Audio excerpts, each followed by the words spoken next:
Hey, ladies, we want you to mark your calendar for October 5th through the 12th, 2025, because we're taking you on an epic pilgrimage to Crete. That's right. We're doing a beautiful retreat called Awakening the Goddess, where we are going to nurture ourselves from the inside out. You're going to be learning all kinds of sacred sexual practices from both the Taoist and the Tantric perspective. We'll be doing yoga every day. We'll be going and visiting sacred sites and really harnessing the energy of the primordial goddess, meaning the original divine feminine energy that is so alive on this island. I was just there last year and it was a game changer for me. And I was like, Leah, we got to put together the retreat that I want to go to. So this is it. Yeah, there's something very special about women coming together and healing and awakening each other's Shakti to really resolve some of the blocks, some of the hurt, some of the traumas from the past, to shed that dead weight so that you can become more alive. You can become more magnetic, cultivating trust, cultivating vulnerability, cultivating presence, coming into a new state of consciousness in the arms of a group of really amazing women, sisters, and friends you're going to have for a lifetime, including Willow and I. So join us on the plane. Let's get this party started. You can sign up at sexreimagined.com and let's go to Greece, baby. Welcome to the Sex Reimagined podcast, where sex is shame-free and pleasure-forward. Let's get into the show. Hello, everyone, and welcome to the Sex Reimagined podcast. I'm Dr. Willow Brown. I'm here with the one and only Leah Piper. We are your co-hosts. We are so grateful for all your wonderful likes, shares, and subscribe. Now, today, we have a little question for you. If your partner feels more like a roommate than a lover, then you're not alone. And today's guest says the real reason passion fades has nothing to do with attraction and everything to do with biology, miscommunication, and a few sneaky saboteurs no one is talking about. So we're so excited to welcome Dr. Diane Mueller, a board-certified sexologist with dual doctorates in naturopathic as well as acupuncture and oriental medicine. So I'm so excited about this conversation. And she is the founder of Sex Education Center, and she is mylibidodoc.com and hosts the Libido Lounge podcast, which we were guests on. And she really loves to help monogamous couples create more passion, desire, hotter sex, and better communication. So we are thrilled to have you with us today, Diane. Welcome.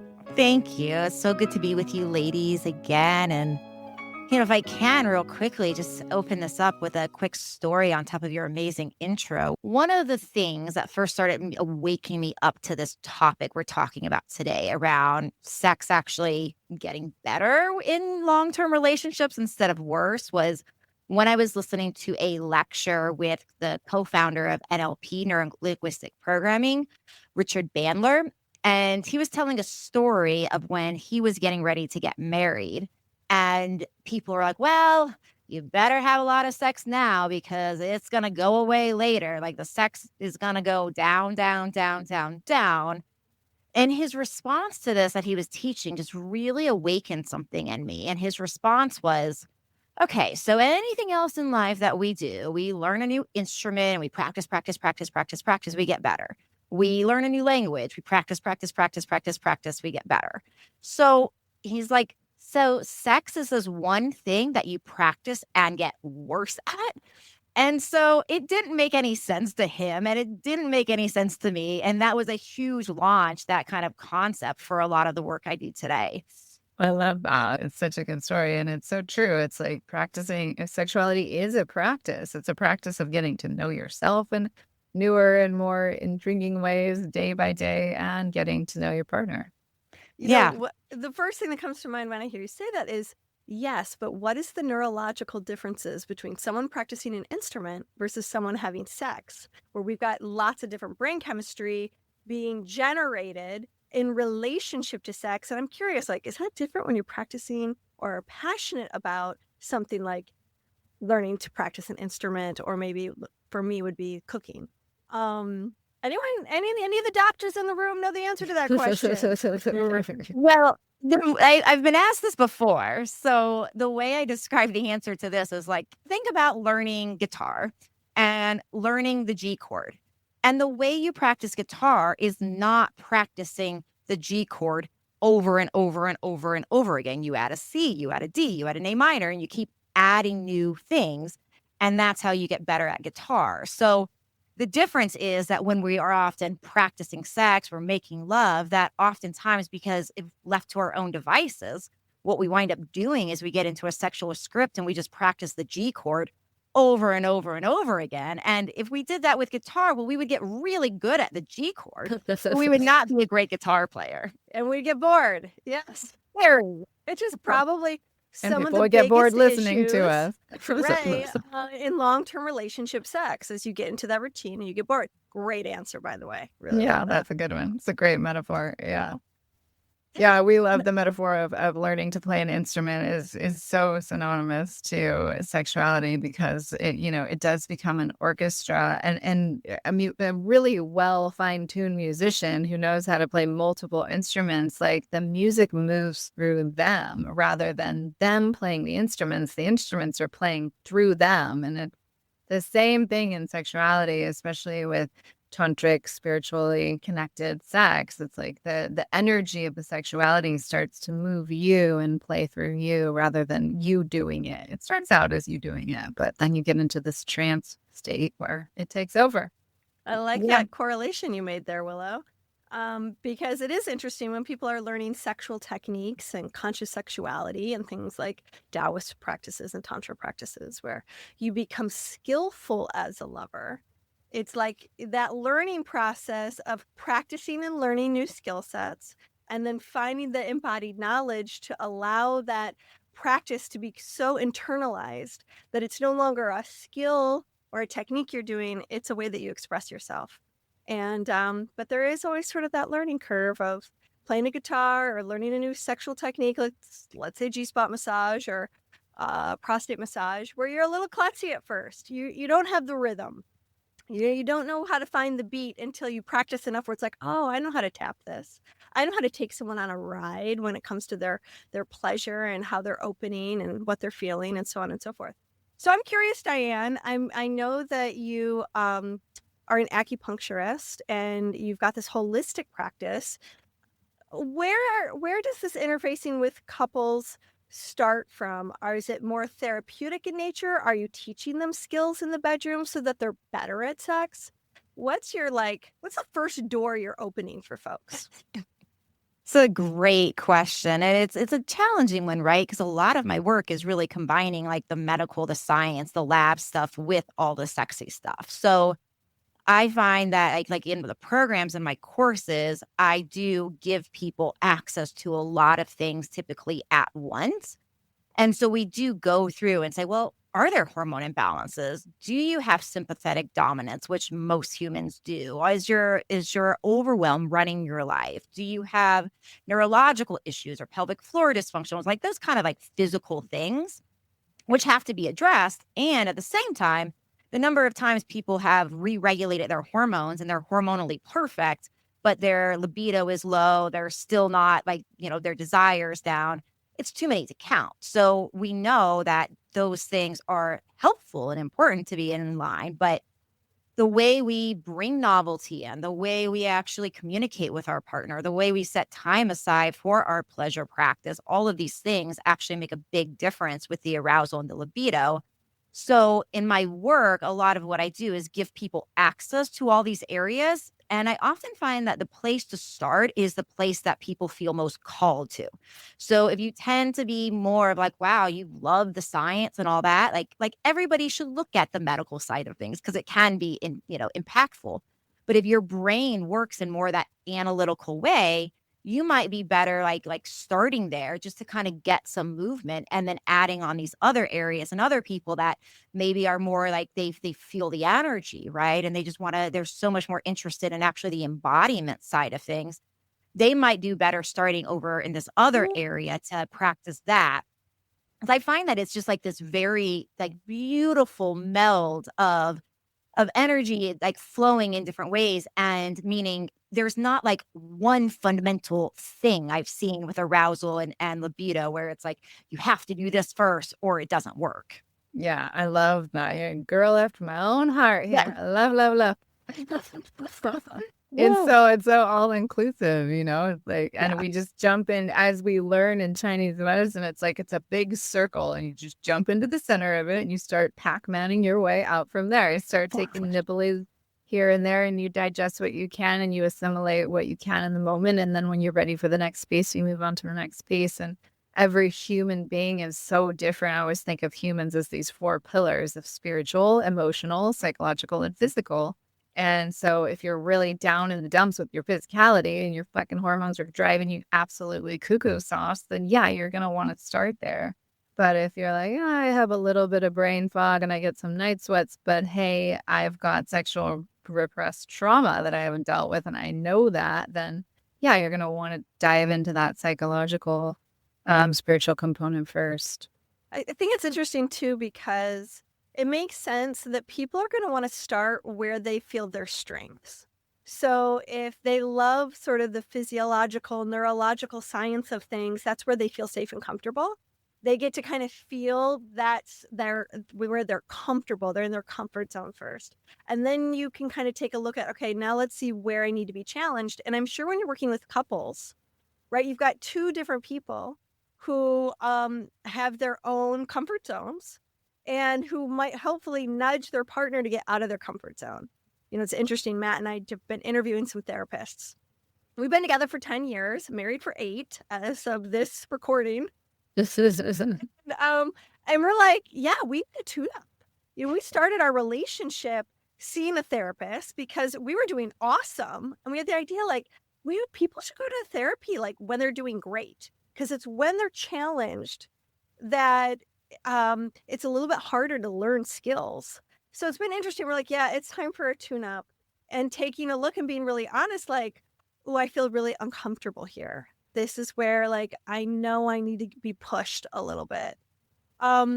Where are your clients and patients? Where is their resistance? You know, where do you find people most resistant to taking the next leap? Let's take a quick break. Ladies, do you want to explore your sexuality and experience true sexual healing? The Vaginal Orgasms Masterclass teaches you and your partners how to unlock your full sexual potential and awaken the G-spot, the sacred spot, and the cervix for an unforgettable sexual experience. Would learning how to finally surrender and release grief, fear, and uncertainty benefit your outlook on life, love, and relationships? We certainly think so. Common misconceptions of the G-spot, including its anatomy and function as an erogenous zone, will be covered in this course. Plus, we're going to teach you 7 different massage strokes for the G-spot that dissolve blocked energy and increase your pleasure tenfold. We're going to teach you how to locate the sacred spot and the best methods to stimulate it for maximum pleasure. And you're going to learn about cervical orgasm techniques, which are the most powerful and also often elusive style of climaxing. You know, this class is primarily geared toward women, but men have taken it as well and learned so much about how to pleasure their partners. So get ready for multiple O's, my friends. And you can get all of that at sexreimagine.com/female-masterclass. And for being a listener of the show, we've got a beautiful coupon code for you. It is 20% off this course. Just type in podcast20, that's all caps, podcast20, and get yourself a great deal on this on-demand course. Oh, it's a great question. And honestly, the answer is all over the Everywhere. board. You know, All over it's the map. everywhere. It's like, you know, like what you're saying, Dr. Willow, around like Chinese medicine. Like I look at it as like following the qi, right? That's what we say in Chinese medicine is like you pay attention to the qi. And so it's the energy. And I think, you know, to your point, Leah, around like safety and resistance, I think one of the biggest things for people is understanding that, hey, like beginning to differentiate, hey, this is resistance because maybe I'm not ready to go here versus like this is resistance because this is hard. And Right. to, to determine that next step. And I do think it's helpful to do this work as a couple because, like you said, couples come into this at different spots and different places and oftentimes have different, strengths versus, challenge and growth areas. So we can kind of support each other and help each other. And I think one of the biggest things in like doing any of the work is starting in many ways. If something is challenging, then coming back to the body and, doing tantric practices, doing breath work, doing other embodiment practices. And the more we can be in our body and actually approach this from that standpoint, then if something is challenging, then the way I encourage people to do that is like move to this next step and see if you can like stay in your body and stay like with any intensity. And if you're popping out, meaning if you're becoming disembodied and all of a sudden you're kind of like checking out, you're getting spacey, you're not able to stay present in the moment, that might be a sign that, this is like pushed past your safety threshold. And maybe we need like a different way in. Maybe we need to talk about this different, maybe you need to start at a different point. So that embodiment and that ability to practice that, which I think is something that is a continued practice for all of us, is a huge signal for the individual to decide, hey, yeah, this is differentiating from I'm safe to do this even though it's hard versus like maybe there is a level of like smart wisdom in my body saying maybe I'm not ready to go here yet. That's a really important distinction. It makes my Chinese medicine brain go to the small intestine, like the great discerner, and it's this place inside of us of, the old adages of like, listen to your gut, what's your gut telling you, and it's sort of like it's the enteric brain of the body, like the original brain of the body where we kind of, develop from. And so, listening to that first instinct, that first gut reaction of like, I have resistance because I'm afraid of what's on the other side and I don't know how to surrender through that resistance. I need help with that versus I have resistance and it's so deep. I can feel it in my bones and it means I'm not there. I'm not ready for that I'm yet. not resourced enough to process maybe this piece. Like, Mhm. I need to be grounded more. I need to be better resourced. I need to have certain types of support in order to feel safe, even though I'm doing something scary or hard. Yeah.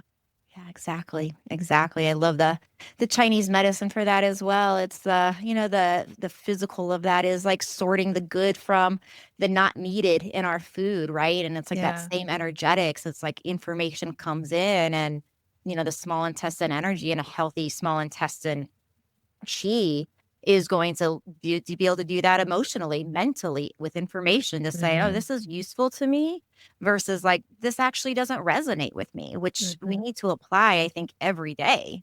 I love that. I love that phrase is being able to sort out the good versus the not needed. Yeah, Which is separating the such a pure positive, from the impure. powerful, Yeah. way of saying something. And it really shines a light. Like, I can't help but reflect on my own life. Like, I'm craving different things and like sort of the junk that I usually indulge in. I'm noticing I don't even want that. That's like, it's not needed at this time. Something else, something good is different that is calling for my attention. And I'm so happy that it's linking to my desire.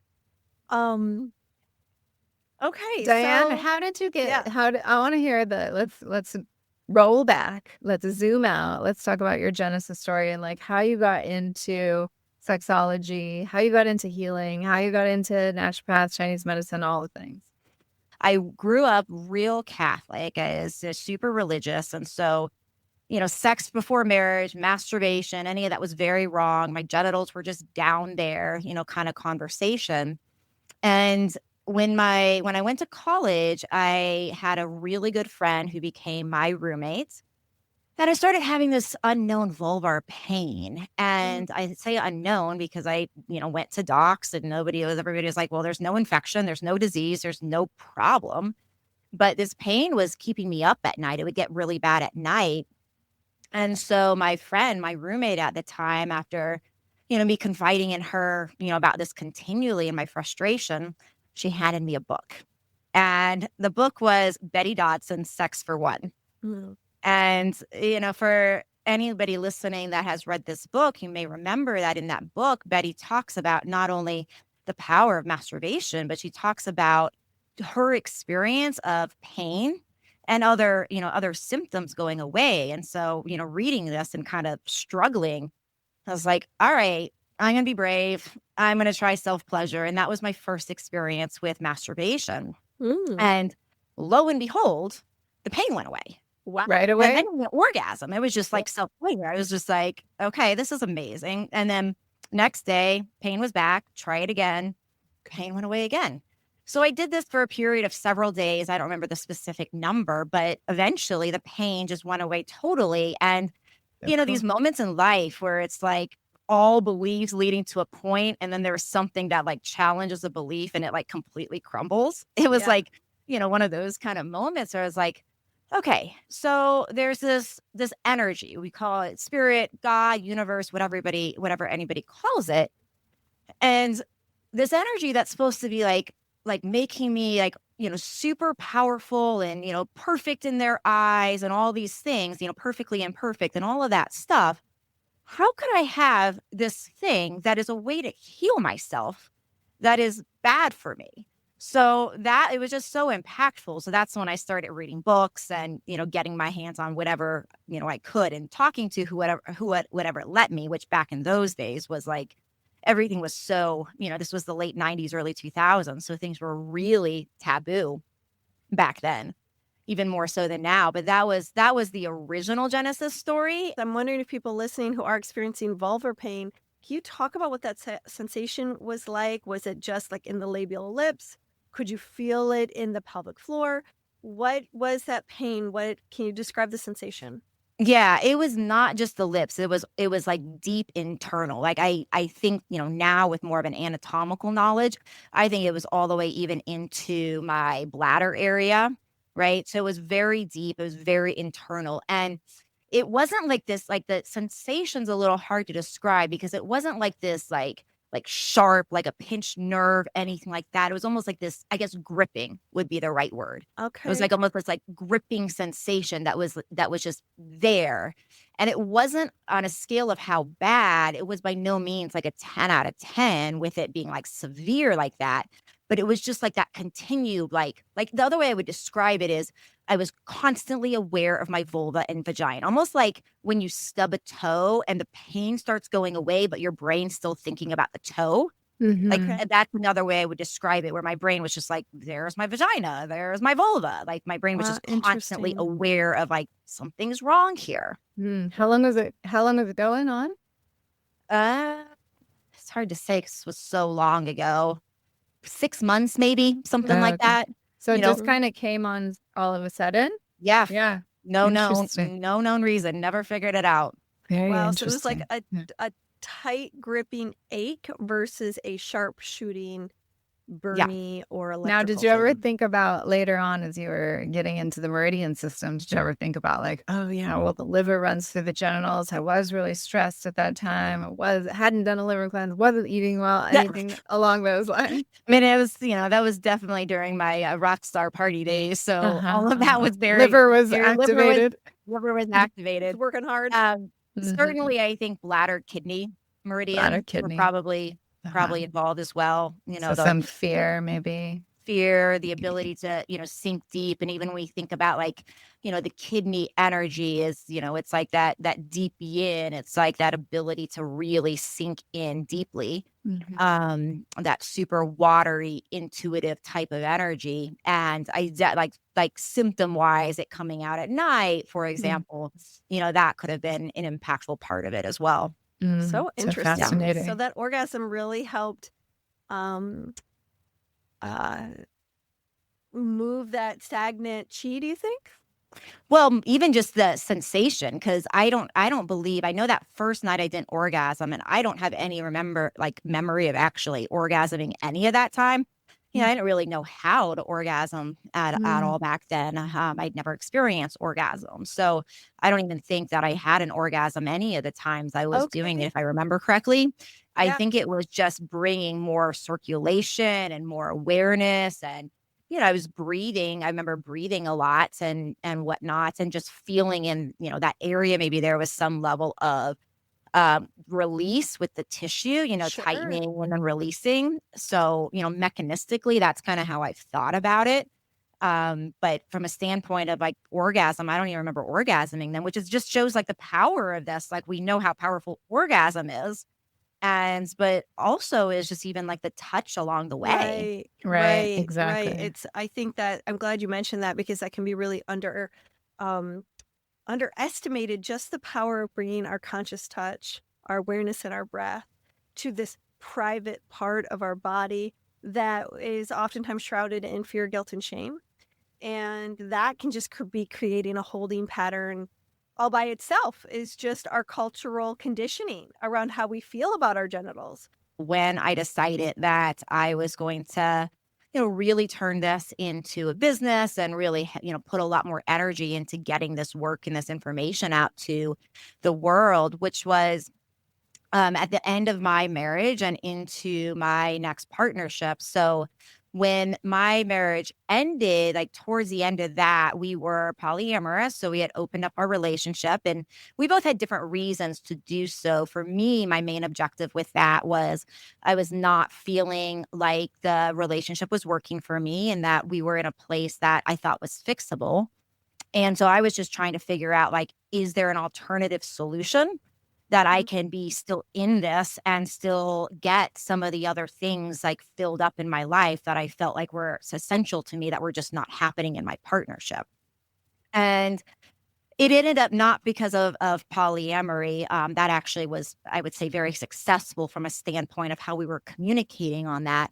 But it ended up for several reasons turning, kind of messy and pretty hard towards the end. And my partner, who I was with, who I'm still with now in a monogamous relationship, he was just amazing at any of the stress. And I had a lot of career stress going on. We owned a business together. We were working on separating that, which was just messy.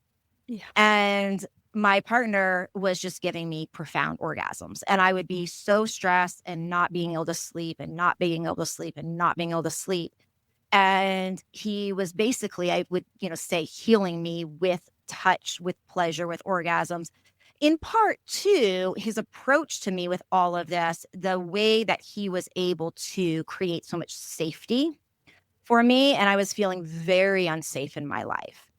And the mental and physical ways that he, like physically meaning his presence, that he was able to show up and create safety, also continue to put energy into the depth that I was able to go into orgasms, the length of orgasms that I was able to maintain, those kind of things.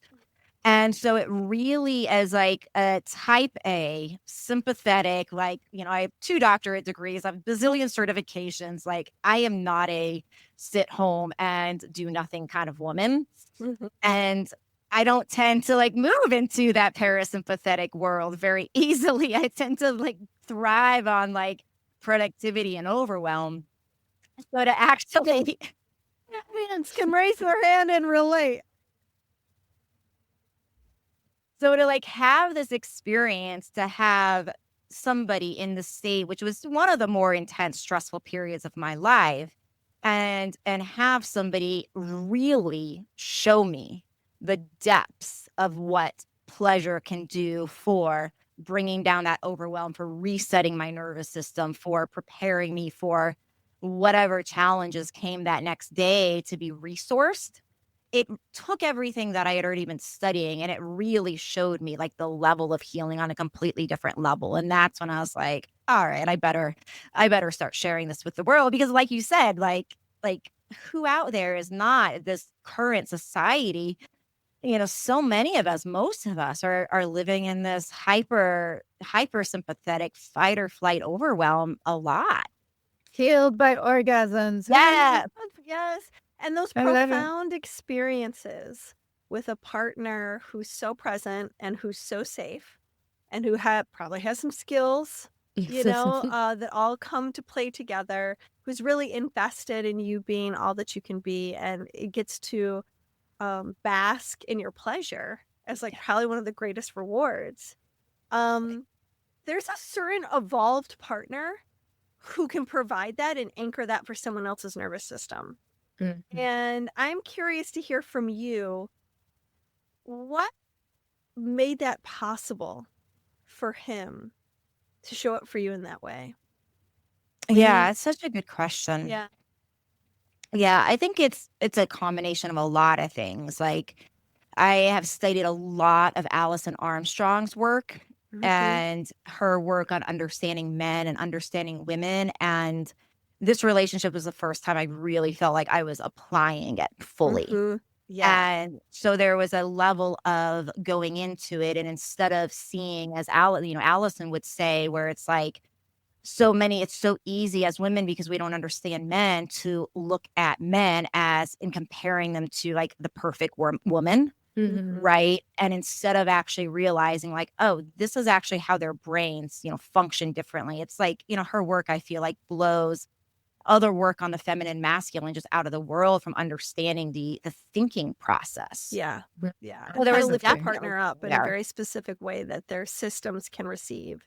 Yeah, Her helping work them is to be really unique that way. successful, Mhm. it's like made me fall in love, like not only with him, but with the masculine in general, because I understand men in such a different way and understand that like, oh, like men are amazing at like really wanting to, like a really embodied man is amazing at really wanting to provide so many things for his partner. Yeah. Yeah. But Another person who Allison is always kind of touting is Luann Bresendine. She wrote The Male Brain and the Female Brain. I'm sure you've read those books I too. have actually not read those books. Oh, you gotta They're So read you're those great. giving two me good books. homework. I'm gonna order Yeah, those as soon as are possible. they're gonna be candy to you because it goes through, and she's a brain neuroscientist, and so she Yeah. just really goes through how the amygdala works, how the corpus callosum works in the male and female brains, how Mhm. the different chemicals run through the body. And I have given those books, Allison's work and those two books, to so many people, and even moms of teenage boys, and they're like, "Oh, I get it now," And it's like we really are such like the male brain, the female brain. We really are such different creatures, and we see things so differently. So to understand, and Allison has given such a huge gift to the world. We're such big fans as well of her work. Yeah. Yeah. Yeah, she's Um, amazing. we'll list Allison's episode on Sex Reimagined here in the show notes. For those of you who aren't familiar with her work, you'll really delight in that interview. Yeah. Okay. So Allison's work was a big influence. Was there anything else that he brought to the table that you think men or women who are listening to this would gain value by maybe adopting some of the things he brought to the table or learning some of the things that he had skills with coming into the relationship? Here was a huge and unique thing about my partner and it wasn't just is I should say, he is deaf. So he actually lost his hearing when he was an infant of meningitis.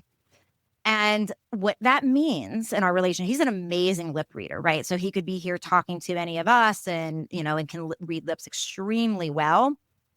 But what that means is that in order for him to understand me, I can't talk a million miles an hour. I can't talk like this because he can't read my lips that way. And this whole thing that like we're taught as humans around like slow down, think about what you're going to say, all these kind of things, it forced me to develop that skill because Wow. if I would say something too fast, he'd be like, I can't hear you, honey. And then I'd have to go back. And sometimes I'd even get a second shot at saying things because I said it fast and maybe not well. And it was like, oh, okay, now here's my opportunity to go back and practice. Cool. So I had a natural cue built in to my What a- relationship, right? What a cool way to bring the sympathetic dominant down into the parasympathetic. Exactly. That's great. Exactly. And so, Wow. from a standpoint of this is not what most couples are going to be in, but even just thinking about, okay, is there any sort of cue that if you're going to have a challenging conversation, like, do you want to consider having a special sound that like, oh, we're going to have a challenging conversation, maybe throw some Tibetan bell, Tibetan music on where there's just like a bell every once in a while. And every time you hear the bell, that's a trigger for you to remember, slow myself down because it was unbelievable. And now we're 4.5 years in, so I'm very acclimated to this. But in the beginning, it was so amazing how many times I would find myself jumping and leaping without thinking, without choosing my words really thoughtfully. And it forced me to do that. Wow, Are you an that's really Aries by cool. chance? I'm not. I'm actually a Cancer. Oh, you are. People You are got very surprised by the that. flow watery in you, Yeah. actually. Well, that's been such a relief to your nervous system to start to be, like, to actually embody and be in practice of slowing down. And I imagine, too, that it changed the way that you delivered your message and taught to your students and your clients and patients. 100%. Yeah, I spend a lot more time now just like internally. How is my cadence? Like, am I talking faster than people keep up with me? Because like I said, I'm type A, and you get me going. My natural tendency is like, running on a train that's like completely lost its brakes just as fast as could be. Mm. So tell us about your work. Like, if you're pulling from all these amazing different modalities, what's one of your favorite things that you get to help people with and teach them and guide them through? I love talking about the brain and the high that we get in new relationship energy and dopamine, and what dopamine is doing to drive that chemical change in the beginning of the relationship.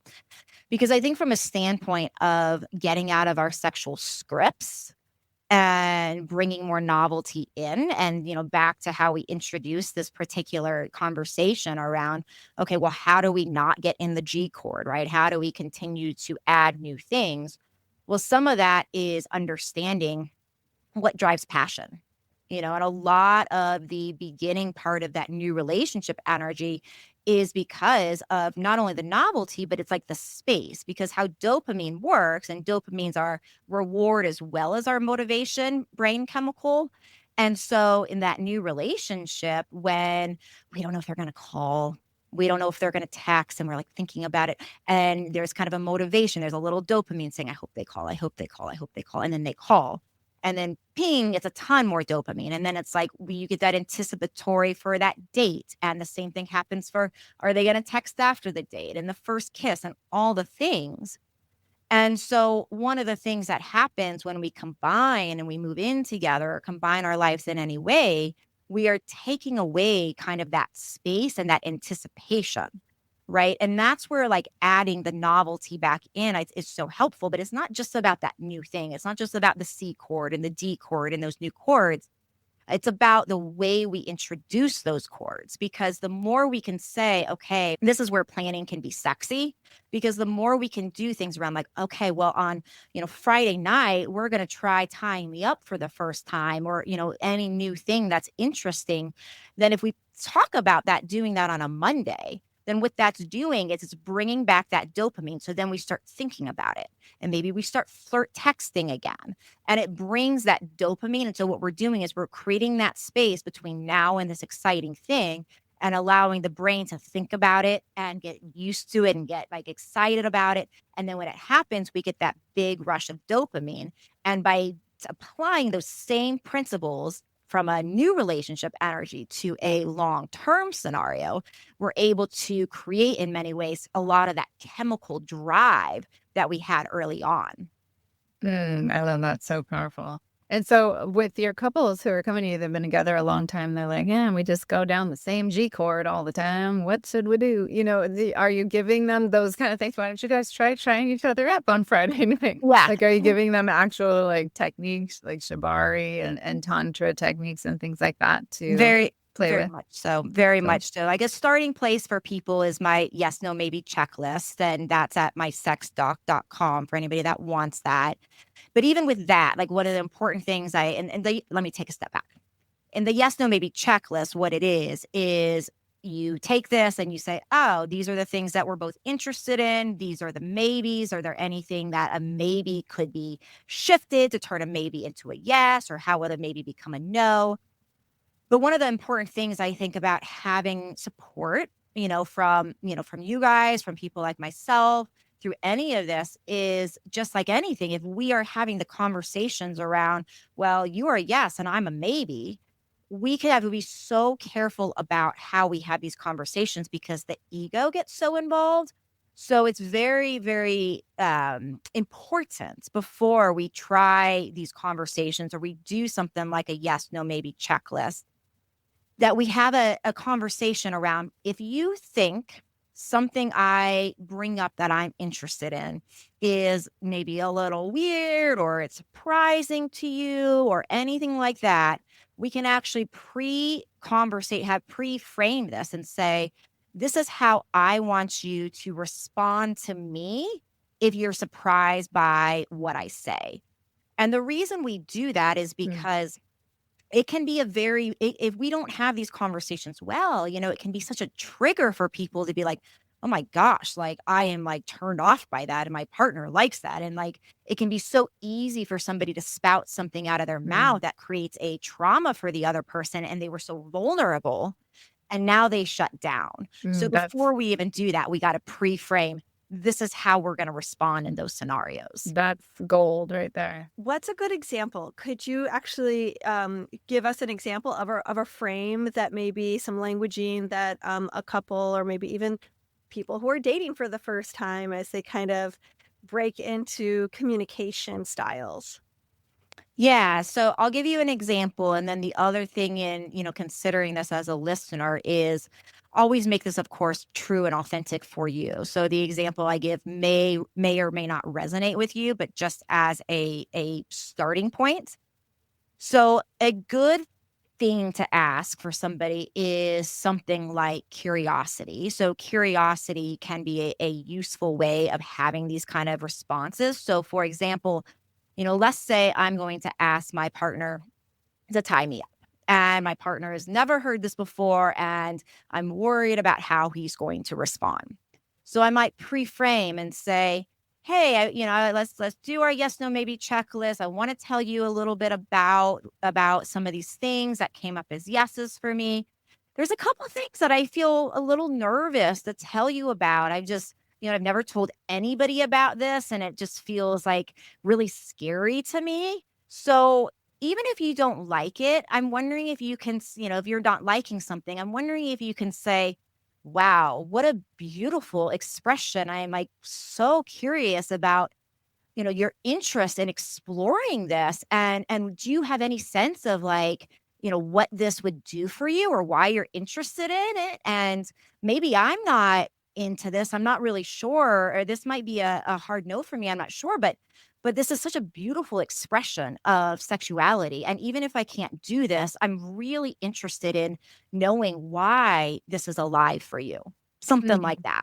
That would be a much better response than I'm a no. Yeah, Right. or that's weird. Or why Right. would you want Shut that? it down. It's that Causing unnecessary shame. We don't want that. Right. Yeah, I think as we like to always say, curiosity suffocates judgment. Yeah. And what we all really want is to be understood and gotten. And so even though you may want to yuck my yum, Yeah. Great. Well said. resist that expression of yuck and allow yourself to get really curious. Well, I'm really invested and I really care about this person and I want to know more. I want to understand you even more. And I can hold space for your desire without feeling pressured to fulfill your desire. Yes. Just the liberation of seeking what do I desire deep within ourselves, and then taking the next step and having courage to then explore what it feels like to say what those desires are out loud is such a step of bravery. And to be able to hear yourself have that experience out loud, and for you to be with someone who says, your desires are safe with me. Even if they're not my desires, I care enough about you in this moment right now to know you more and to get what this is about for you. Yeah, it's What a gift. there's so much capacity, I think, for depth, that can happen from those questions when we don't shut it down. Because, even like asking somebody like, what is interesting about this, for you? I'm really curious, right? And Yeah. maybe they don't know, like we don't know the reason for it. There might not be a reason for all of our fantasies. Sometimes it's just like, well, that sounds sexy and hot. Totally. So there might not be anything to be said, but there might be, right? And sometimes we ask the question around, what is it?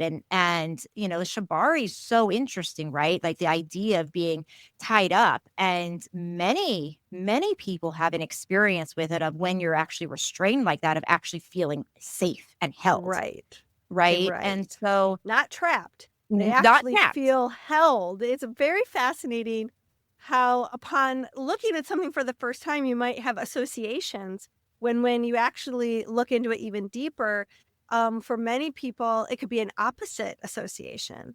And then to find out, well, when did you first have that desire? And what does that remind you of? And can open up just so much closeness. Exactly. Yeah, exactly. And just go ahead. I'm sorry. Well, and that's why people do it generally, is to drop themselves into that subspace. I'm guessing, I'm imagining for you, Diane, that going into subspace is like really a powerful thing for you, since you do run at a young, dominant sort of drive and natural nervous system. And I've been doing cranial sacral for couple decades now. And, taking people into that deep, deep relaxation. Well, whereas a lot of times they kind of like go asleep, or they go into this, liminal space. So, and then the practitioner is kind of like walking their nervous system deeper and deeper into this subspace. But what I have found myself from playing with subdom roles and containment and going in is like, you actually get to walk yourself into that subspace. And there's something really unique and powerful about that, to allow somebody to tie you up, to contain you, to hold you, to surrender into the container of someone else. Really cool. Yeah. Yeah. I mean, I think it's a really good example of how one of the things I say a lot is pleasure is not just about desire, but something we require.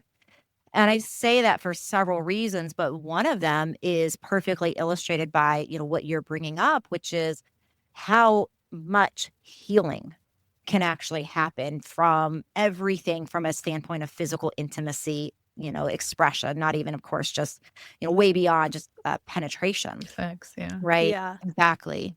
I think that's a really interesting and defining distinction that is worth exploring a little bit. And I also have another question I don't want to miss asking you. But to make this point first is that we can learn new tricks, techniques, and lovemaking positions, right? To activate our partner and to open our partner to more pleasure. But when you bring up the healing component, what it does to me is it deepens something so that how we play with each other sexually has more meaning.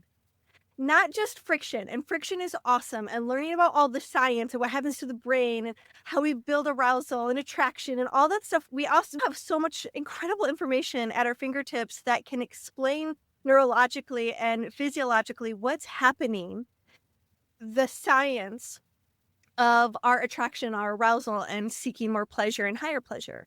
But that's separate from sort of the healing aspects and the spiritual or the sacred aspects make some of that devoid of meaning. And we are meaning-making machines as humans. And so I think we get to take partnership and intimacy to a much deeper level when we can apply some meaning to it. And so your yes, no, maybe checklist it also provides an opportunity for us to discover deep inside of ourselves what meaning we make from these, attractions, desires, curiosities, yearnings, longings, so on and so forth, or big fat no's. What's on the checklist? I want to know what's on that checklist. On a checklist, and I want to know, how do you help someone who's really stuck in their yuck? Who hears It's a great something that their question. partner says that is like really big for them, and they just have an aversion or a disgust, and they get really stuck and going, Yeah, how like could they you can't even possibly want find their that? way to curiosity around it. Yeah. Yeah. The answer to that, there's so many different places we can go, of course, like any of these questions. But one of my favorite ways to help people with that is really linked in my mind to, to without getting too sciencey, but to what is happening to the brain with intimacy from a standpoint of like meditation and an altered state. Because when we are really embodied, right, when we are practicing mindfulness throughout our intimacy and the mind wanders for a second, we catch it and we bring it right back to our body and the sensations, and we're doing that as we get into these more altered states and, the more liminal space that gets created, like you had mentioned, Dr. Willow.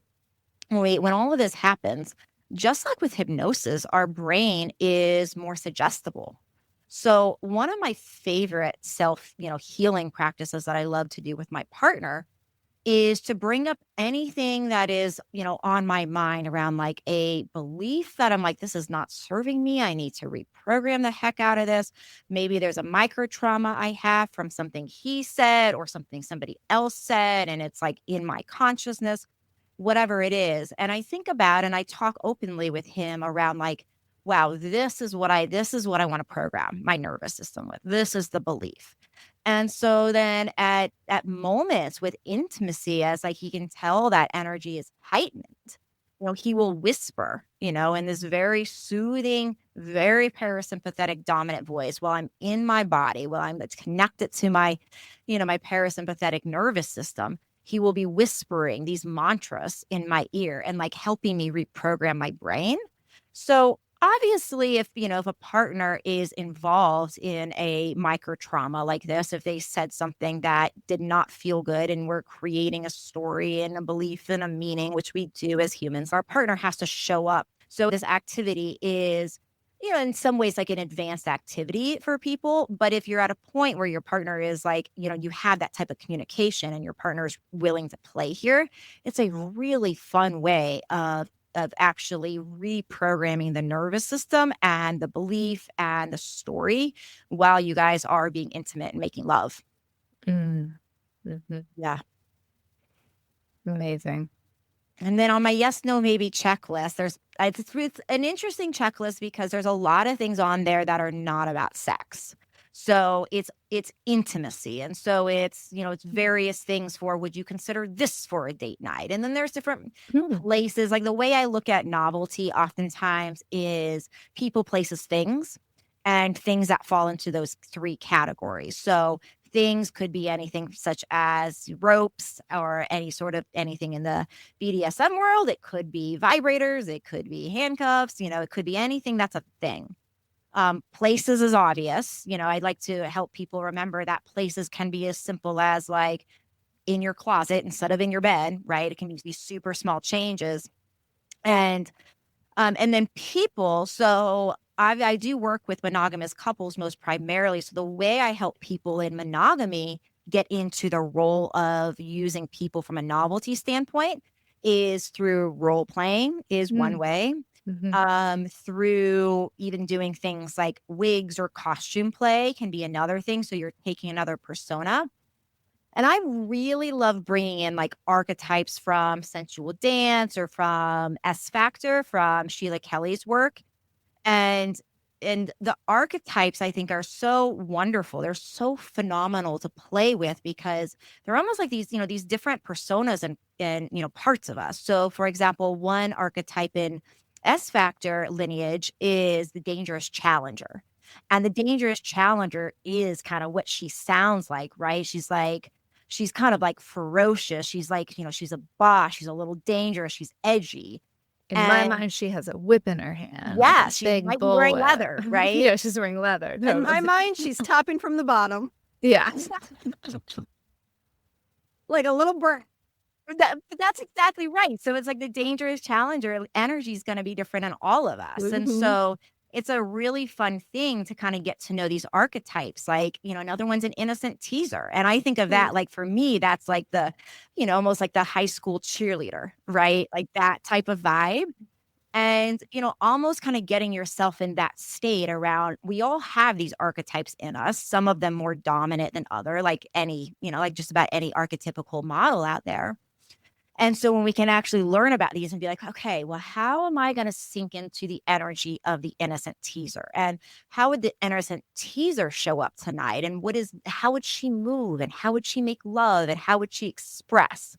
Mhm. And, it's interesting. Sometimes I play with this without even like telling my partner, and he'll be like, what were you doing? What was that? So he can I tell, like that. Yeah, right? yeah, yeah. Love What this factor. I I love, love the archetypes that they've I come know. up with. I love that you're bringing the archetypes to our Yeah. conversation right now, because it's like we get to put on a mask. Like we get to put on a different persona, a different part of ourselves that we don't usually give ourselves. Oh, I'm not that. I'm not an innocent teether. I'm not a challenger, like that's not me. But let me put that on and play that part and see what part of me comes alive when I play that role. I just did the Light Dark Institute's work with their darkotype stuff, and the similar kind of archetype, like the violent destroyer, and the challenger, and the needy wretch. Oh my God, I need your love so bad. I'm never gonna be able to live without it. It's just like it feels good to just allow yourself to go into these different places inside that we all carry, because otherwise they're just lurking in the shadows. They're staying in the unconscious, and then somehow they creep into our relationships with each other and cause a little bit of discord. Yeah, I think Carl Jung really got it right with the shadow on that. Yeah. For sure. Well, this has been so much fun, and your work is so fascinating. We feel so touched and honored to have you on the show. Is there anything else you want to leave our audience with? Any other gem or treasure that maybe they could noodle over or even practice? Yeah. Well, two things. One, I do encourage everybody to go take my libido quiz, because that's going to help you identify some of those root causes behind low libido. So it's a free quiz at libidoquiz.com. So I Great. do encourage you to do that. And secondly, get comfortable with the fact that sometimes it is awkward. I think, the avoiding awkward sex and avoiding those awkward moments, and especially if somebody has not been trying something for a while, or maybe you haven't been having sex or intimacy for a while, maybe you're just, in this best friend kind of role, it can feel awkward. And like, without having all that energy of that new relationship energy, it's almost like starting sometimes with the first kiss without all of that energy, and you have to figure out how do your lips fit together again sometimes, and Banging how do your you teeth respond together. with their style. Right. Yeah. However, still things happen. Like my partner and I banged our heads together during sex the other day and had to take a break because it really hurt. So that was like an awkward transition, right? And so, Yeah. so I think the more we can just accept that when we're trying new things or when we're starting over, that it's just being awkward doesn't have to be a bad thing. We can make it silly. We can, we can laugh about it, and just bringing that acceptance into this is actually a normal part of trying new things. Not everything's going to work, and not expecting it to, look like a, perfect movie porn shot all the time, because that's just Yeah. not realistic. Yeah, and remember, awkward can be charming. And there's a lot of erotic It's innocence funny. and awkward, and it can be lots of great fodder for laughter. And yes, who doesn't want to be confident?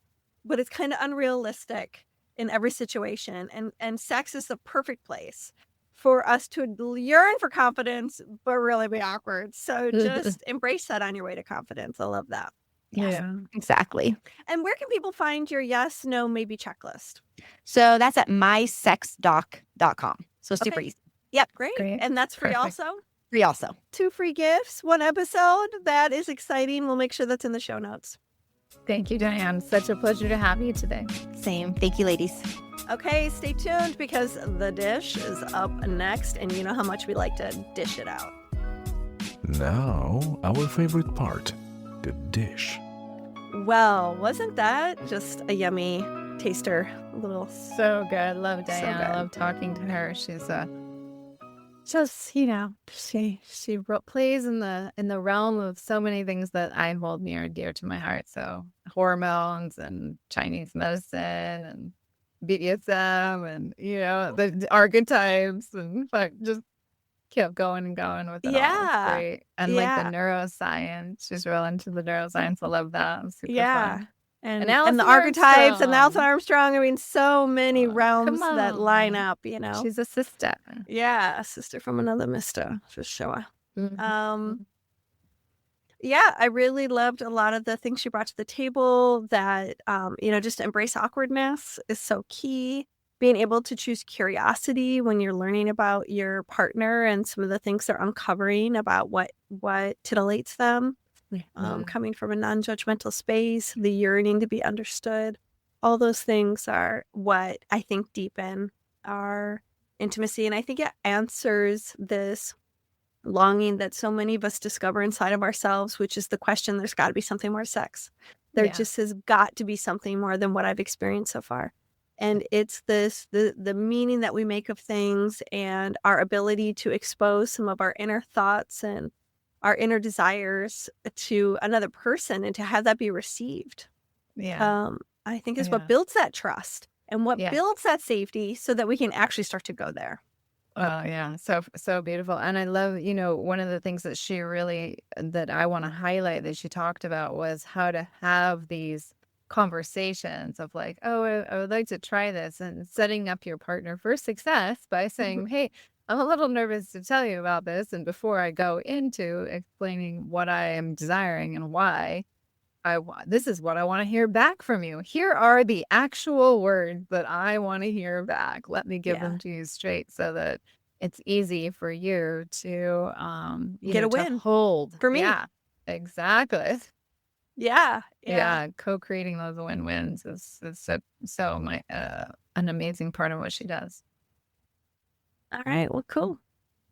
Thanks, y'all. Please like, comment, and subscribe. Tell us what you think about this episode and what it means to you. And we will catch you next time. Love, love, love. Much love.